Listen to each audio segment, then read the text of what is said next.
हिंदू भाई जो है वो हमारे बड़े भाई हैं और मुसलमान जो है वो छोटे भाई हैं। और बड़ा भाई जो होता है पिता समान होता है और पिता का कर्तव्य बनता है कि वो छोटों का ख्याल रखे और छोटों का कर्तव्य बनता है कि बड़ों का आदर करे।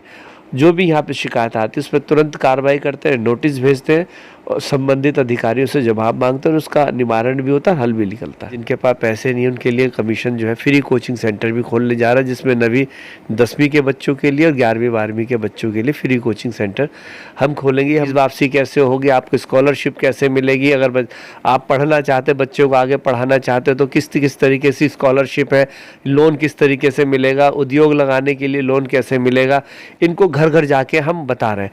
और मैं उनका धन्यवाद करना चाहूँगा कि 21 सालों के अंदर ये पहली दफ़ा है 2,30,00,000 रुपए उन्होंने एक्स्ट्रा फंड दिया ताकि हम माइनॉरिटीज़ के पास योजनाओं को लाभ पहुंचा सके। आपका बच्चा अगर प्राइवेट स्कूल में पढ़ता है 3 लाख रुपए तक का इनकम सर्टिफिकेट बनाना है आपने और बच्चे की जो है 50% मार्क्स होने चाहिए और 75% या 70% हाजिरी होनी चाहिए। आप फीस वापसी योजना का लाभ ले सकते हैं। हिंदुस्तान के दूसरे स्टेट की तरह दिल्ली में भी माइनॉरिटीज़ की एक अच्छी खासी संख्या है। उन माइनॉरिटीज़ के जो राइट्स हैं उस राइट्स को देखने के लिए उन्हें उनका हक मिल रहा है या नहीं मिल रहा है, उनके साथ सही सलूक हो रहा है या नहीं हो रहा है, इसके लिए दिल्ली माइनॉरिटीज़ कमीशन है। अभी हमारे साथ दिल्ली माइनॉरिटीज़ कमीशन के चेयरमैन जाकिर खान मौजूद हैं। जाकिर साहब, दिल्ली में जो माइनॉरिटीज़ हैं, चाहे उनमें मुसलमान हों, सिख हों, ईसाई हों, आपने जब से चेयरमैन का ओहदा संभाला है, ऐसा आपने कौन सा काम किया जो आपको लगता है कि पहले नहीं हुआ था, होना चाहिए था और हुआ है? 2000 से लगातार जो है हर जो चेयरमैन आता है वो चेयरमैन ये उम्मीद करता है कि वह अच्छे से अच्छा काम करे और जो पिछले कार्यकाल में हुआ है उससे बेहतर करे, उससे कम ना करे। और कोई भी चेयरमैन बनता है उसकी ये मंशा रहती है कि वो ज़्यादा से ज़्यादा काम करे। तो यही मेरा अनुभव रहा है कि मैंने पिछले सारे कमीशन को लगातार उसको देखा और जहाँ जहाँ पिछले कमीशन से मुझे मिला कि भी ये योजनाएं चल रही थी ये बंद हो गई हैं, उन योजनाओं को मैंने चालू करा और मैंने ये देखा कि ये योजनाएं होनी चाहिए, उन योजनाओं पर मैं अमल कर रहा हूँ। स्कीम की कमी नहीं रहती, कभी स्कीम बहुत होती है, लेकिन कुछ तो माइनॉरिटीज़ की अपनी गलती कि वो अखबार नहीं देखते, फॉर्म नहीं भरते, उनको पता ही नहीं रहता। तो आपको नहीं लगता कि जो माइनॉरिटीज़ कमीशन है उनकी जिम्मेदारी बनती है कि आप कुछ ऐसी प्लानिंग करें कि माइनॉरिटीज़ को उनके जो राइट्स हैं, उनको जो हुकूमत देना चाहती है, उसके बारे में कम से कम पता रहे उनको? सरकार जो है बहुत सारी योजनाएं लेके आती है ताकि माइनॉरिटीज़ के बच्चों को, माइनॉरिटीज़ के लोगों को फ़ायदा मिले। जैसे फ़ीस वापसी योजना है, आपका बच्चा अगर प्राइवेट स्कूल में पढ़ता है 3 लाख रुपए तक का इनकम सर्टिफिकेट बनाना है आपने और बच्चे की जो है 50% मार्क्स होने चाहिए और 75% या 70% हाजिरी होनी चाहिए। आप फीस वापसी योजना का लाभ ले सकते हैं। 48,000 रुपये तक सरकार आपको वापस देती है, इसलिए कि अगर किसी का बच्चा प्राइवेट स्कूल में पढ़ रहा है और फीस की तंगी या फीस के ना चुका पाने की हालत में वो बच्चों को हटाना चाहते हैं तो आप मत हटाइए, आप कहीं से भी पैसों का इंतजाम कीजिए, साल के अंत में आपको पैसे मिल जाएंगे। ये योजना है, आपको 50,000 रुपये तक का लोन दिया जाता है, किसी तरीके से उसके अंदर गारंटी की ज़रूरत नहीं होती है।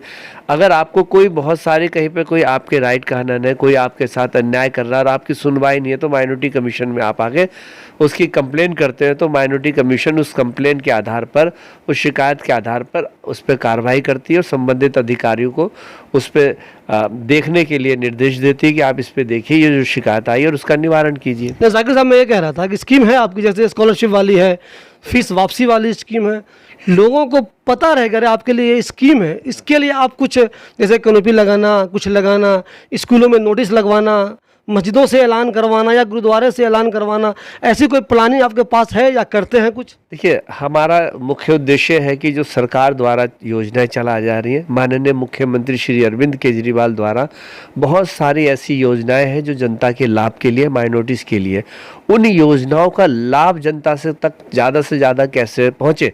तो माननीय मुख्यमंत्री श्री अरविंद केजरीवाल जी मीटिंग लेते हैं कमीशन की और उस पे वो पूछते हैं कि आप बताइए किस तरीके से आपके पास फंड की कमी तो नहीं है, आप योजनाओं का लाभ जनता तक कैसे पहुंचे, अगर फंड की कमी है तो सरकार को बताओ, सरकार उसमें फंड का इजाफा करेगी।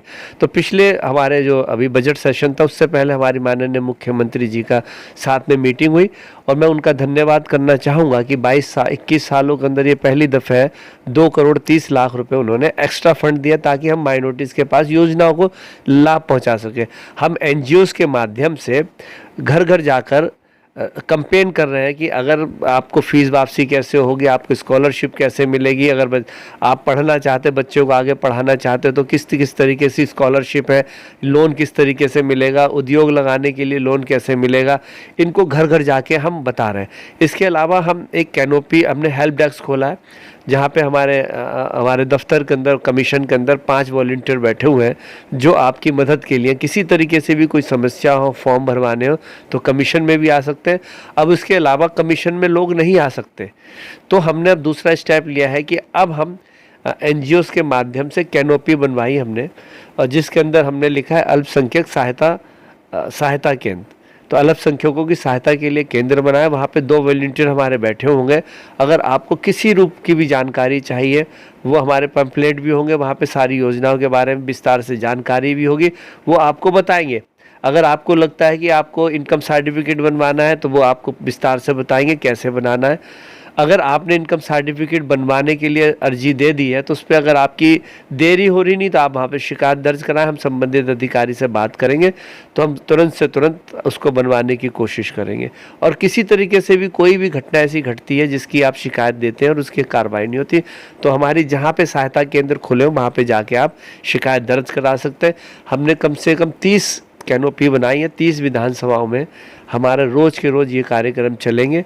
और जहाँ पे जो माइनॉरिटी डोमिनेटेड एरिया हैं ज़्यादातर, वहाँ पे हमारी ये इस तरीके से सहायता केंद्र हमारे खुले होंगे। आपने कोई ऐसा काम किया हो जिसमें आपको खुशी महसूस हुई हो कि चलो ये काम हमने एक अच्छा कर दिया, मेरे दिल के हिसाब से था ये काम होना चाहिए था, वो मैंने कर दिया, मुझे खुशी मिल रही। तो फंड बढ़ाने की बहुत ज़रूरत थी तो मैं बड़ी खुशी इस बात की, और मैं धन्यवाद भी देना चाहूँगा माननीय मुख्यमंत्री श्री अरविंद केजरीवाल जी का। उन्होंने एक लम्हा नहीं लगाया और 2,30,00,000 रुपए हमें दिए और कहा कि ये फंड अगर आप खर्च कर लेते हैं अपनी योजनाओं पे जो आपने हमें क्लैरिफिकेशन दी है, तो अगर आप और योजनाओं के लिए फ़ंड लेना चाहेंगे तो हम आपका फ़ंड 10 करोड़ भी दे देंगे। ऐसी दरियादिली माननीय मुख्यमंत्री जी ने कमीशन के लिए दिखाई है।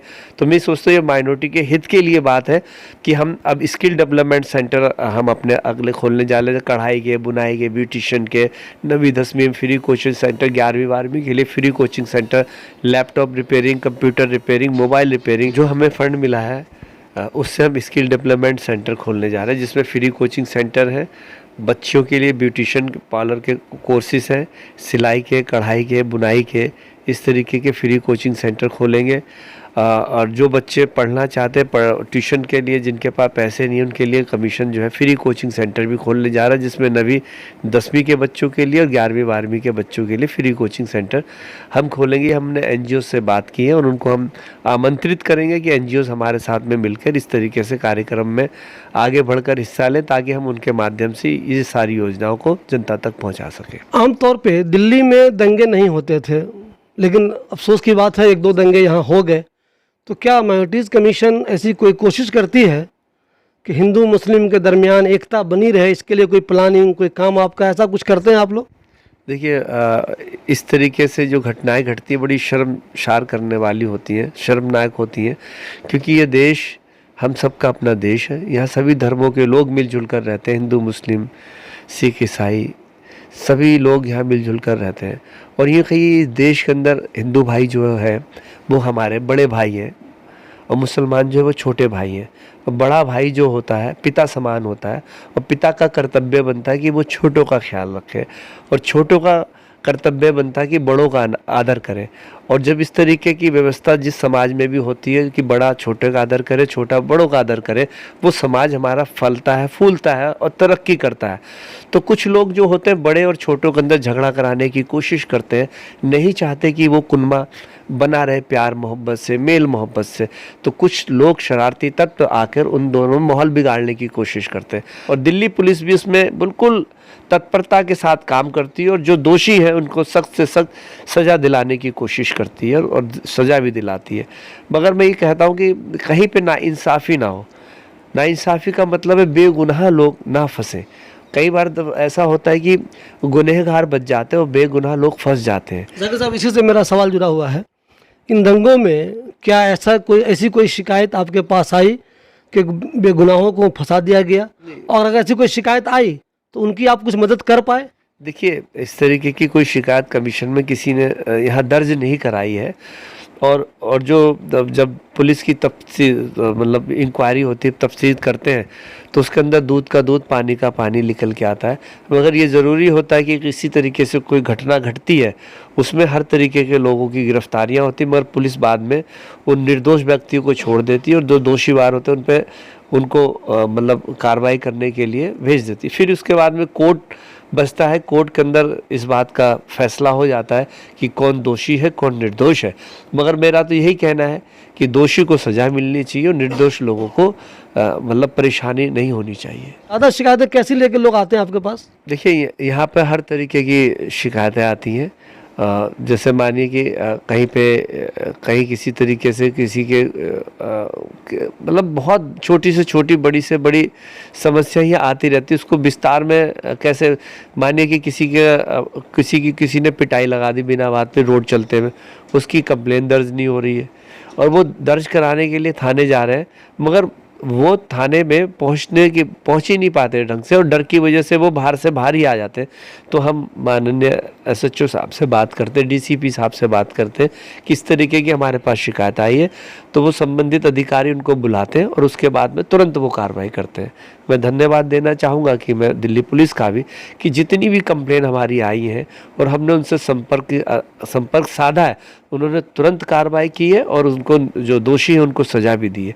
इसी तरीके से कई बार घटना घटती है कि किसी के फ़ीस वापसी है, उनको फ़ीस वापसी नहीं मिल पा रही है, तो कहीं पे कुछ ना कुछ कमी होती है, उस पर हम कार्रवाई करते हैं तो वो तुरंत कार्रवाई होती है। कई बार होता है कि किसी बच्चे का एडमिशन, जो माइनॉरिटीज़ के बच्चे हैं उनको EWS के अंदर उनका एडमिशन होने को है कि वो किसी वजह से वो देरी से पहुँचे और स्कूल ने जो है लेने से मना कर दिया। अगर इस तरीके से शिकायत आती है, संबंधित हम स्कूल से बात करते हैं, वो मानते हैं कि हाँ भाई उनसे चूक हुई होगी, उनको भेज दीजिए, तो वो उस पर देखते तो तुरंत एडमिशन भी लेते हैं। और भी बहुत सारी ऐसी घटनाएं होती हैं जो माइनॉरिटी से संबंधित होती है। जो भी यहाँ पे शिकायत आती है उस पर तुरंत कार्रवाई करते हैं, नोटिस भेजते हैं और संबंधित अधिकारियों से जवाब मांगते हैं और उसका निवारण भी होता है, हल भी निकलता है। आने वाले दिनों में दिल्ली की माइनॉरिटीज़ के लिए आपके पास ख़ास प्लानिंग क्या है?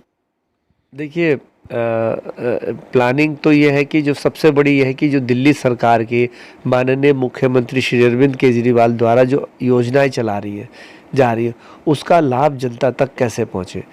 जैसे कि फ़ीस वापसी की है, बहुत सारे मतलब 1 लाख के करीब बच्चे माइनॉरिटीज़ के पढ़ते होंगे, उनको मुश्किल से 6,000 बच्चे 7,000 बच्चे फ़ीस वापसी योजना के लिए फॉर्म अप्लाई करते हैं। तो इतना कम क्यों है आंकड़ा? इसके लिए हम कोशिश कर रहे हैं कि स्कूल में जाके पेरेंट्स को बात करें, उनके अभिभावकों से बात करें, उनके माता पिताओं से बात करें कि आपका बच्चा माइनॉरिटी का है, सरकार ने ये योजना चला रखी है, आप फीस वापसी योजना का फॉर्म भरिए।